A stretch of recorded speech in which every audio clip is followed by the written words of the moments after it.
Ya, sebelumnya Assalamualaikum warahmatullahi wabarakatuh. Selamat pagi dan salam sejahtera untuk kita semua.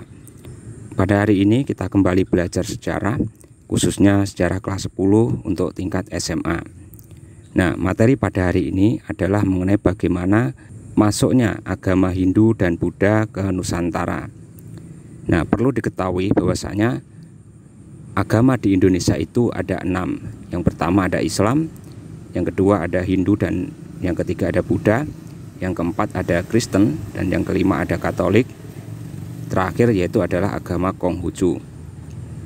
Nah, dari keenam agama itu kita akan membahas agama yang pertama masuk ke Indonesia. Artinya di sini adalah agama yang dari luar Nusantara. Nah, agama apa yang dimaksud itu? Yaitu adalah agama Hindu dan agama Buddha. Nah, sebelum lebih jauh membahas hal itu, mari kita ketahui dulu asal-usul dari agama Hindu dan Buddha ini.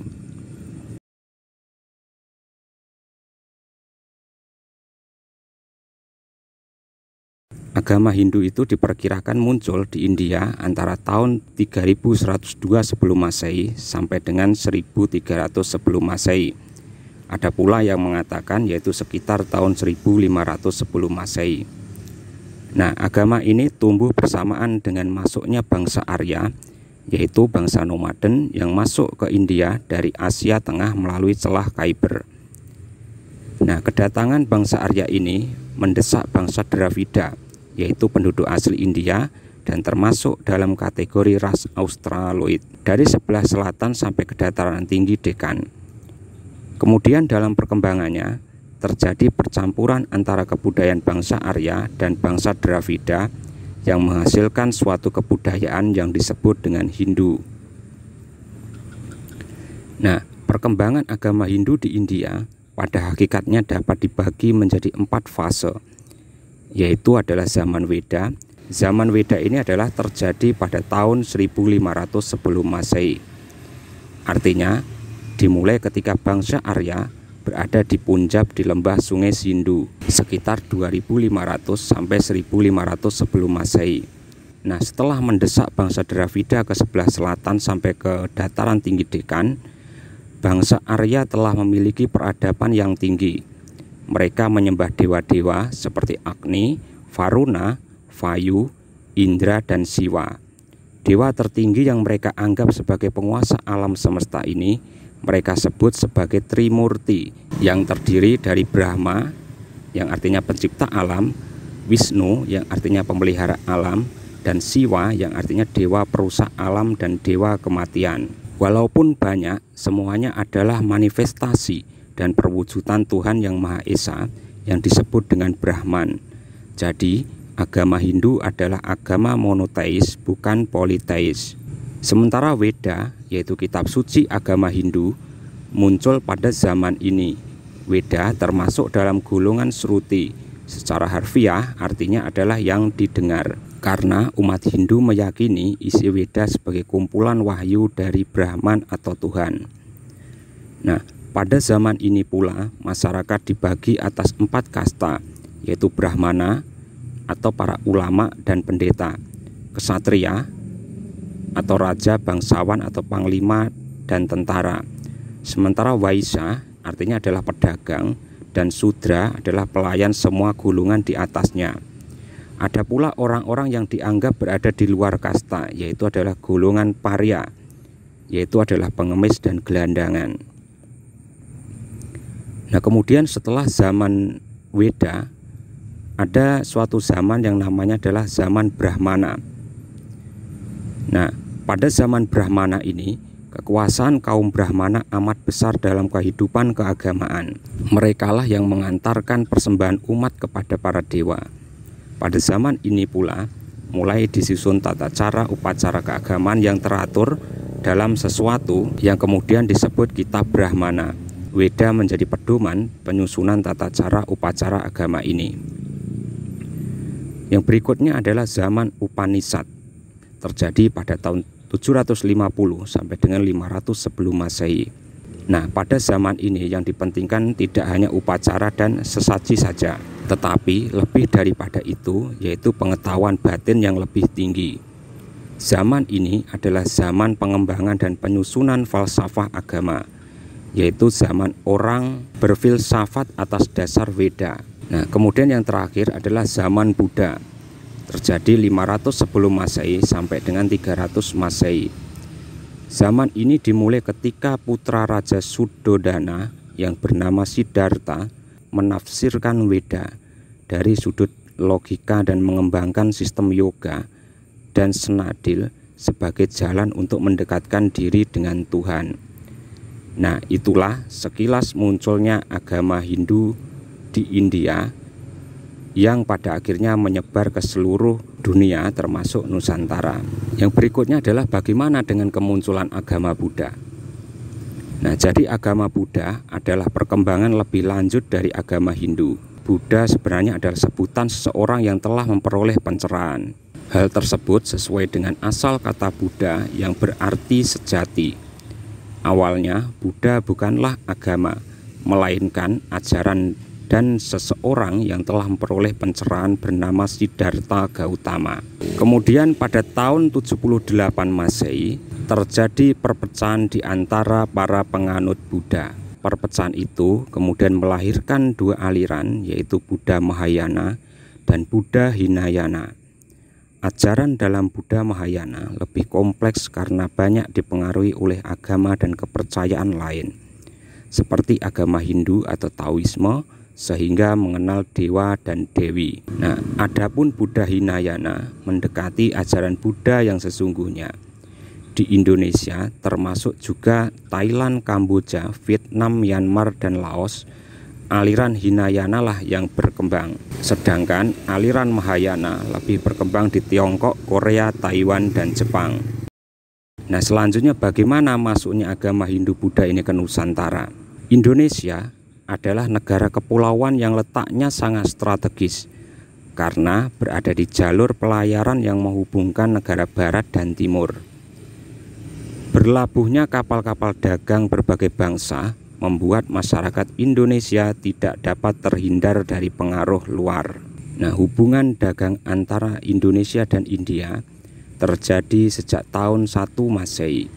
Hubungan perdagangan ini kemudian diikuti pula oleh hubungan kebudayaan seperti agama, sistem pemerintahan, sosial, dan budaya, sehingga terjadi percampuran kebudayaan di antara dua bangsa tersebut. Hubungan itu membuat bangsa Indonesia mengenal agama Hindu dan Buddha.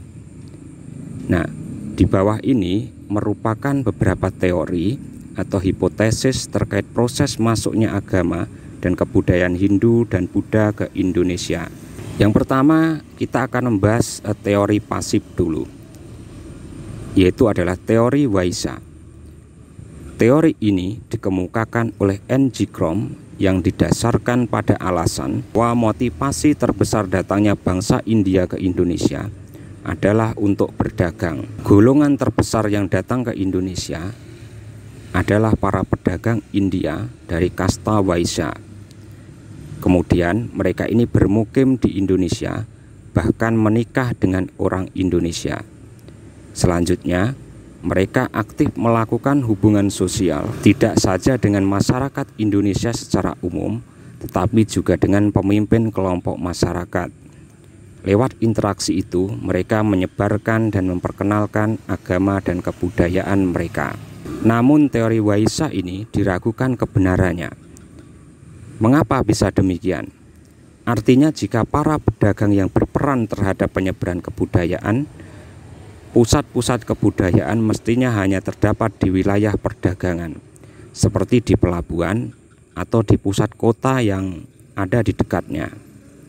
Kenyataannya, pengaruh kebudayaan Hindu ini banyak terdapat di wilayah pedalaman. Dibuktikan dengan adanya kerajaan-kerajaan yang bercorak Hindu di pedalaman Pulau Jawa. Yang kedua adalah teori kesatria. Nah, menurut teori yang dikemukakan oleh F.D.K. Bose ini, pada masa lampau di India sering terjadi perang antar golongan. Para prajurit yang kalah atau jenuh menghadapi perang kemudian meninggalkan India. Rupanya di antara mereka ada pula yang sampai ke wilayah Indonesia.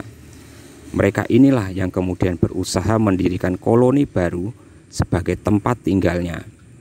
Di tempat itu pula terjadi proses penyebaran agama dan budaya Hindu. Namun kelemahan teori ini adalah tidak adanya bukti tertulis bahwa pernah terjadi kolonisasi oleh para ksatria India. Yang ketiga, ada satu lagi teori, yaitu adalah teori Brahmana. Menurut teori yang dikemukakan oleh J.J. Van Leur ini, para Brahmana datang dari India ke Indonesia atas undangan pemimpin suku dalam rangka melegitimasi kekuasaan mereka, sehingga setaraf dengan raja-raja di India. Teori ini didasarkan pada pengamatan terhadap sisa-sisa peninggalan kerajaan bercorak Hindu di Indonesia, terutama prasasti berbahasa Sanskerta dan huruf Pallawa. Di India, bahasa dan huruf itu hanya digunakan dalam kitab suci Weda dan upacara keagamaan, dan hanya golongan Brahmana lah yang mengerti dan menguasainya. Ternyata teori ini pun diragukan kebenarannya. Alasannya, kendati benar hanya para Brahmana yang dapat membaca dan menguasai Weda, para pendeta Hindu pantang menyeberangi lautan. Nah, berikutnya adalah disebut dengan teori yang aktif. Sama artinya dengan teori arus balik. Jadi menurut teori yang dikemukakan oleh G. Codes ini, berkembangnya pengaruh dan kebudayaan India dilakukan oleh bangsa Indonesia itu sendiri. Bangsa Indonesia mempunyai kepentingan untuk datang dan berkunjung ke India, seperti mempelajari agama Hindu dan Buddha. Sekembalinya dari India, mereka membawa pengetahuan tentang agama dan kebudayaan di India. Banyak orang lebih meyakini teori arus balik masih memerlukan banyak bukti untuk memperkuat kebenarannya.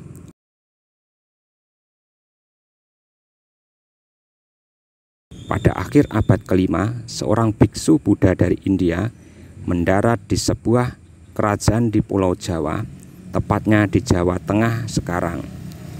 Kemudian pada akhir abad ke-7, Itsing, peziarah Buddha dari Tiongkok, berkunjung ke Pulau Sumatera. Kala itu disebut dengan Swarna Bumi, tepatnya di kerajaan Sriwijaya. Ia menemukan bahwa ajaran Buddha diterima luas oleh rakyat, dengan Sriwijaya sebagai pusat penting pembelajaran agama Buddha. Nah, pada pertengahan abad ke-8, Jawa Tengah berada di bawah kekuasaan raja-raja dan dinasti Sailendra yang merupakan penganut Buddha. Mereka membangun berbagai monumen Buddha di Jawa seperti Candi Borobudur. Monumen ini selesai dibangun pada awal abad ke-9. Nah, itulah sekilas proses masuk dan berkembangnya agama Hindu-Buddha menurut beberapa teori dari para ahli. Jika materi ini dirasa kurang paham, silahkan menuliskan komentar kalian pada kolom di bawah ini. Sekian dari saya, terima kasih dan assalamualaikum warahmatullahi wabarakatuh.